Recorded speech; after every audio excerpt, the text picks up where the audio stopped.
That particular day, fatigue seemed to have taken a heavy toll on me. After tucking my daughter Nia into her crib, I collapsed onto my own bed and slipped into sleep almost instantly. Sometime later, I jolted awake to the sound of Nicholas crying in the dead of night. Still half asleep, I glanced at my mobile phone. 1 o'clock a.m., thankfully. I managed to snatch a brief nap earlier. Summoning what energy I had left, I dragged myself up, intending to comfort Nia in the living room. Just then, a sharp voice pierced the silence. "Shut up. Be quiet." Momentarily disoriented, I couldn't pinpoint the source. Perhaps it was my mother-in-law Jamie, I reckoned, yelling from her room. "Yes, I'm coming to soothe her now," I mumbled, opening the living room door. To my shock, Jamie stood over the crib, glaring at Nia. Without a second thought, she struck Nia's face. "What are you doing?" I erupted, my voice resonating louder than ever. Jamie seemed taken aback for a fleeting moment. "Why didn't you soothe her sooner? This child is so noisy," she retorted, her voice tinged with panic. Rushing to shield Nia from Jamie's aggression, I couldn't fathom the situation. Hitting a baby? It was incomprehensible. My name is Candice, a 28-year-old housewife. Once an office worker, I now focus on household chores and childcare during my maternity leave. My husband, Miles, and I moved in with Jamie, my mother-in-law, about a year ago. With Miles frequently away due to his demanding job and his concern for leaving me alone during pregnancy, coupled with Jamie's solitude following my father-in-law's passing, we decided to live together. Initially, things went smoothly, but gradually, Jamie's true colors surfaced, and truth be told, I struggled. "Candy, you're awfully slow at housework, aren't you? Can't you prepare better meals?" Her criticisms echoed incessantly. I apologize for the confusion, but it seems like there are some repeated sentences and inconsistencies in the provided text. However, based on the available information, here's a revised version. I regret to say that Jamie consistently harassed me whenever an opportunity arose. While Willis, her husband, was still alive, I had no issues during visits to my in-laws' house, and I didn't particularly dislike Jamie at that time. However, after Willis passed away and we started living together, Jamie transformed into an unbearably selfish and rude presence in my life. "Hurry up with the housework. You're really useless, you know." She would insult me with remarks that went beyond the realm of household chores. As I was pregnant, it was only natural for me to be slower with tasks, but Jamie seemed indifferent to that reality. Her focus appeared to be on relentlessly harassing me, with Miles frequently away on business trips, returning home only around midnight, even when not traveling. I found myself spending most of my days with Jamie. I clung to the hope that things would change once the baby arrived. I believed that living with her grandchild would soften Jamie, despite her rough demeanor. Desperately holding onto that hope, I consulted Miles about it on WhatsApp, ensuring not to disrupt his work. He expressed genuine regret, wishing he could be there for me during tough times. He also took care to admonish Jamie when they met, providing me with a slight sense of relief. Having Miles on my side made it somewhat more bearable when Jamie scolded me for not handling housework well enough during pregnancy. Eventually, I safely gave birth to a healthy baby girl. Blessedly, Miles managed to obtain permission from his company, citing the birth of our child. He left work early and rushed to the hospital just before I gave birth. When he held our newborn daughter, he marveled at her angelic cuteness, expressing genuine happiness. I, too, felt joy in bringing into the world the child of the man I love. I informed Jamie about the birth of our healthy baby girl through WhatsApp, assuming she might visit the hospital since we shared a living space. To my surprise, Jamie didn't show up, and she didn't respond on WhatsApp. The concern arose. Could she be uninterested in her granddaughter?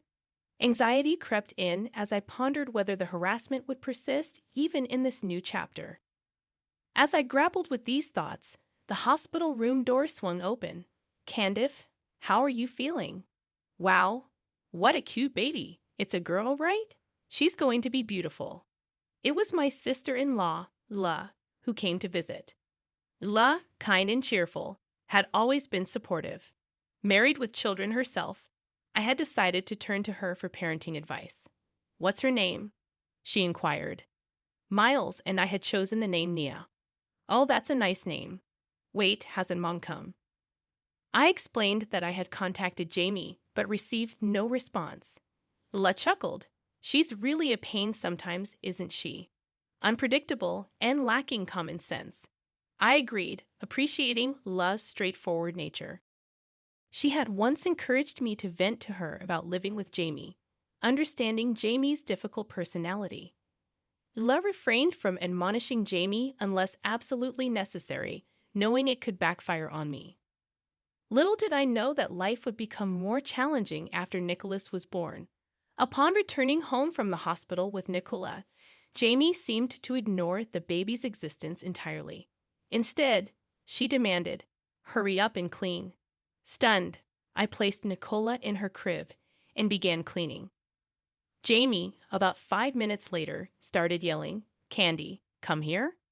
Perplexed, I approached, and Jamie complained about the baby's crying.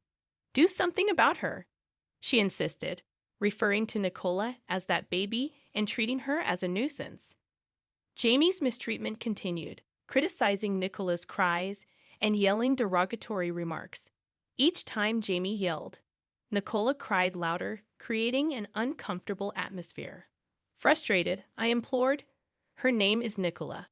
Can you please call her by her name?" "Shut up. Don't tell me what to do. You're her mother. It's your job to take care of her and make sure I'm comfortable," Jamie retorted. "Look, she's crying again."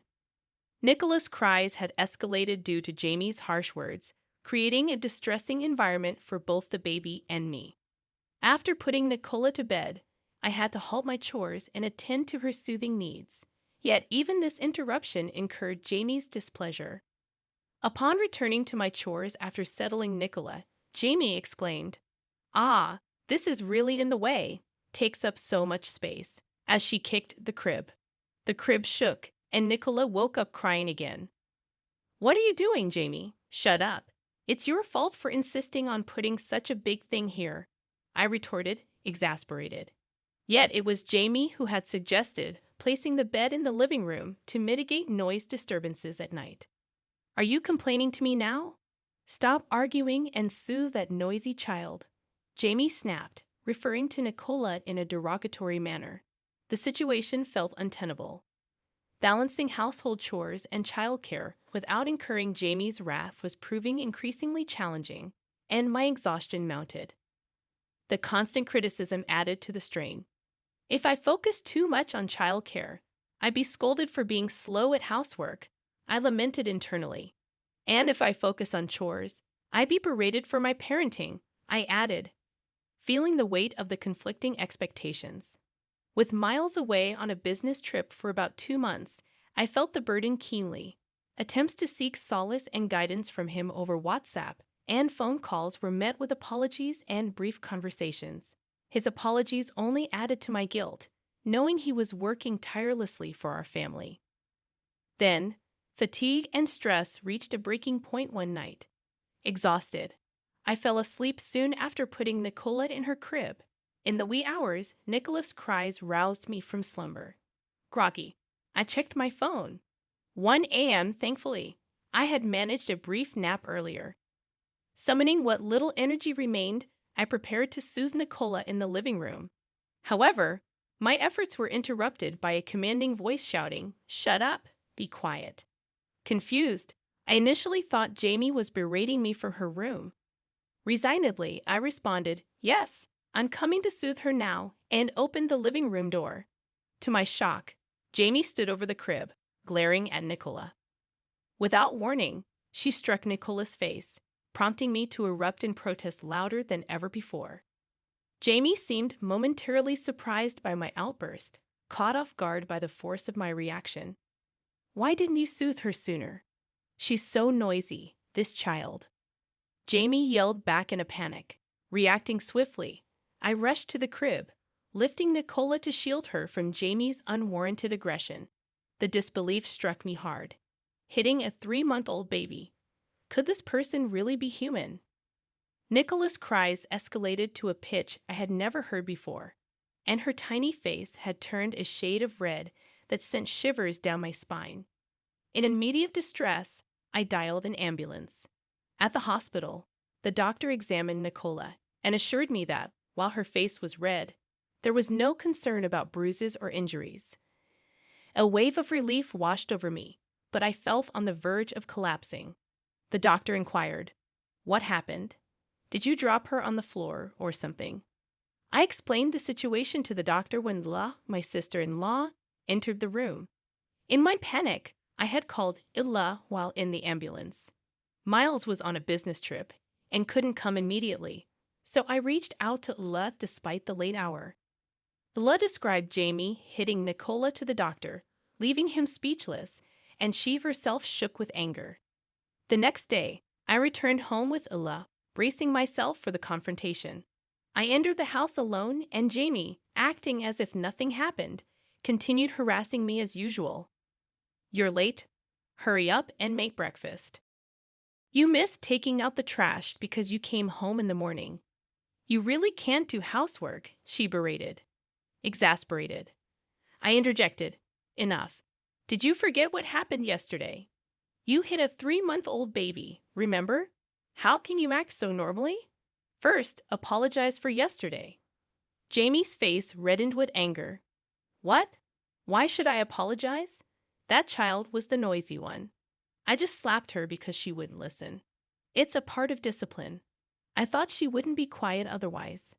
"That's not discipline. It's violence." "Enough with the noise. Just do your chores already," I asserted, my voice firm. "You don't regret it at all. Don't even think you did anything wrong."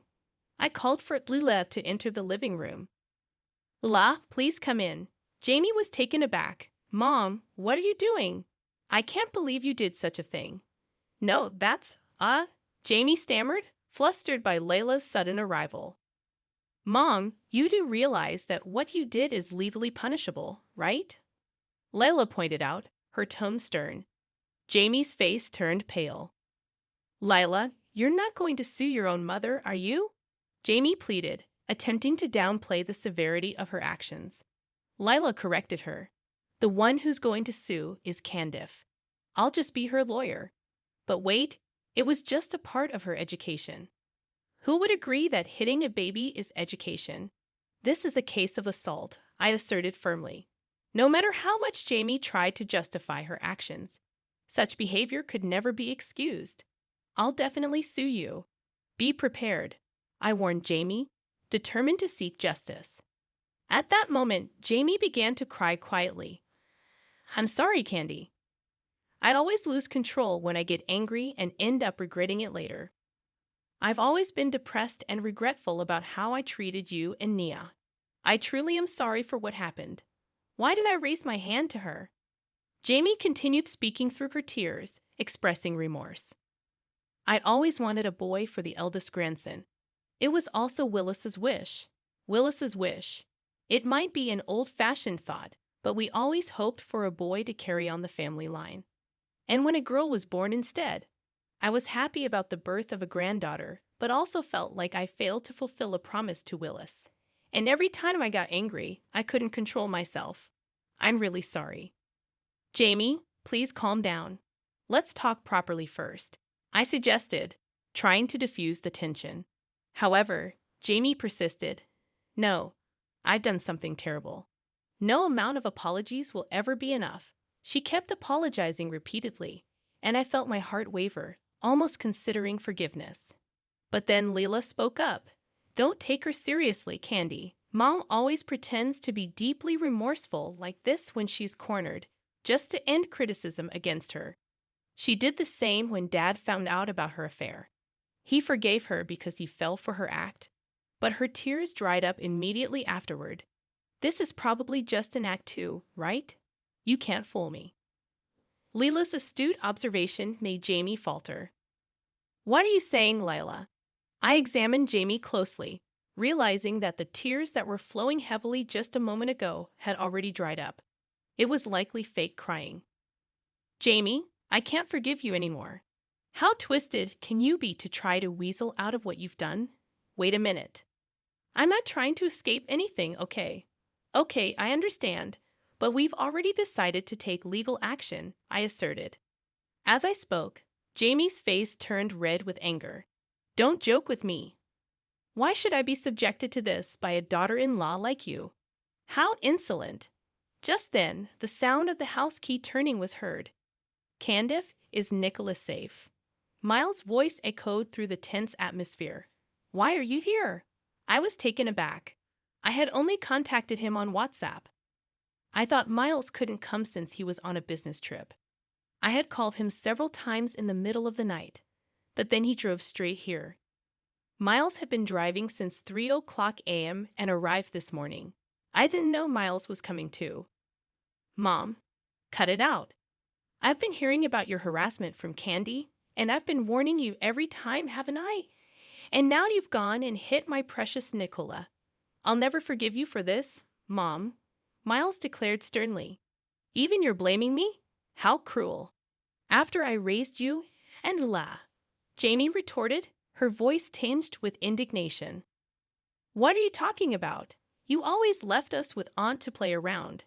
Our memories are filled with the meals Aunt cooked, not you, Mom. Just give it up. Besides, I think the doctor already reported it yesterday. The hospital knows Mom hit her, so I think it's just a matter of time before the police come. Bella chimed in, her tone resolute. No, wait. You're okay with your mother being arrested? I'd rather not have someone who hits a 3-month-old baby around. No matter what you say, Mom, you have no one on your side now, Miles countered, his voice unwavering. Jamie finally seemed to understand her situation, her face pale and slumped. Soon, the police arrived, and Jamie was arrested. As a first-time offender, she received a suspended sentence. However, Miles and Ella cut ties with her and issued restraining orders against her. Miles moved out of the in-laws' house with me and Nicola, renting an apartment while looking for a permanent place. We stayed briefly with Lila, which was a great help. Candice, I'm really sorry for everything. I'll take parental leave if I can't get it. I'll change departments or even jobs to ensure Nicholas's safety, Miles promised earnestly. His dedication filled me with hope. His company had some issues with the working environment, and he couldn't get parental leave, so he resigned and found another job. Now he comes home on time, helps with Nicola and the housework. We live in a high-rise near Liz family, often gathering for meals or enjoying barbecues. I don't know what's become of Jamie, but I heard from neighbors that after her arrest, she's become completely isolated and doesn't go out anymore. Prideful Jamie probably can't bear being known as someone who did such terrible things. Well, it doesn't matter to me anymore. She doesn't know where we moved, so there's no chance of meeting her unexpectedly. I plan to live happily, supporting each other as a family with Miles, Nicola,